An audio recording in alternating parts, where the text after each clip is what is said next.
ఇప్పుడు క్రైస్తవ సమాజంలో చాలామంది రెడీ అయిపోతారు. దేనికి అనుకుంటున్నారు? లెంట్ చేయాలా? లెంట్ చేయమని ఎవడు చెప్పాడు? లెంట్ చేయమని బైబిల్లో ఉందా? లెంట్ చేయమని బైబిల్లో లేదు, గుర్తుపెట్టుకోండి. అయితే పూర్వీకులు పెద్దలైనటువంటి వారు ఒక మంచి భావజాలంతో, ఒక మంచి సదుద్దేశంతో ఈ లెంట్ని క్రిస్టియానిటీలో ప్రారంభించారు, మొదలుపెట్టారు.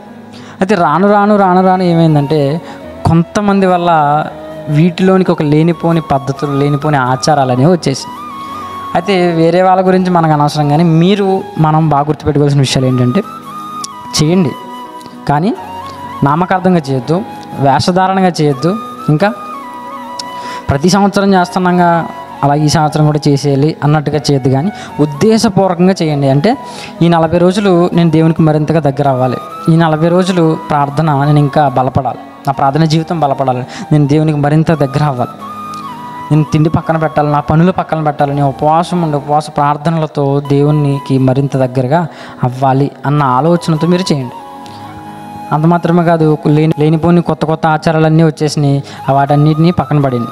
ఈ 40 రోజులు చెప్పులు వేసుకోను, ఈ 40 రోజులు తెల్లబట్టలు వేసుకుంటా, ఈ 40 రోజులు ప్రార్థన చేయకపోయినా పర్లేదు, ఒక రకమైన బట్టలు వేసుకుని మెల్ల ఒక టవల్ వేసుకుని ఇలా తిరుగుతా ఈ 40 రోజులు అలా ఉంటా, ఏం పర్లేదు, దేవుడు నన్ను దీవించేస్తాడు అలా అనుకోద్దు. మీరు ఇంకా అర్థమవుతుంది. మీరు చెప్పులు తీసినంత మాత్రం దేవుడు దీవించడు, మీరు 40 రోజులు ఒకే రకమైన బట్టలు వేసుకున్నంత మాత్రం దేవుడు మిమ్మల్ని దీవించాడు, బూడిద జల్లుకున్నంత మాత్రాన, బూడిద సిలువ వేసుకున్నంత మాత్రాన, ఇంకా ఈ రకరకాల పనులు ఏవి చేసినా దేవుడు సంతోషించాడు, కానీ ఒకటి చేస్తే సంతోషిస్తాడు దేవుడు. అదేంటంటే ప్రార్థన. అర్థమవుతుందండి. పద్ధతులు కాదు మనకు కావాల్సింది చెప్పండి, ప్రార్థన. ఏం కావాలి? ప్రార్థన. సరే, బాగా ఉండండి. రోజుల కోసం మనం ప్రార్థన చేయట్లేదు, మనం ప్రార్థన చేయడానికే ఈ రోజులు. ఏదో ప్రత్యేక రోజుల్లో దేవునితో గడపాలని కాదు, కానీ దేవునితో గడపడానికే ఈ ప్రత్యేక రోజులు. జాగ్రత్తగా అర్థం చేసుకోండి.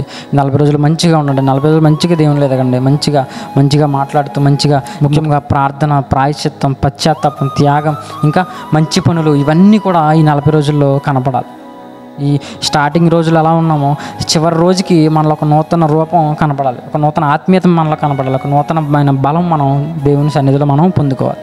అంత మాత్రమే కాదు, ఈ 40 రోజులు మాత్రమే కాదు, ఇంకా మన చివరి రోజు వరకు, ఇంకా మన జీవితకాలం మట్టుకు ఈ భక్తిని, ఈ 40 రోజులు ఎంత నిష్టగా ఉంటున్నాము, ఈ 40 రోజులు ఎంత ప్రత్యేకంగా ఉంటున్నాము, ఈ 40 రోజులు ఎంత మంచిగా దేవుని దగ్గరికి వస్తున్నాము, ఎలా ఉందామని అనుకుంటున్నాము, ఈ 40 రోజులకు మాత్రమే పరిమితి చేసేకండి.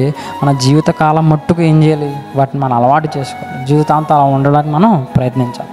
అలా ఉంటే దేవుడు మిమ్మల్ని బట్టి, మనందరిని బట్టి దేవుడు ఖచ్చితంగా సంతోషిస్తాడు.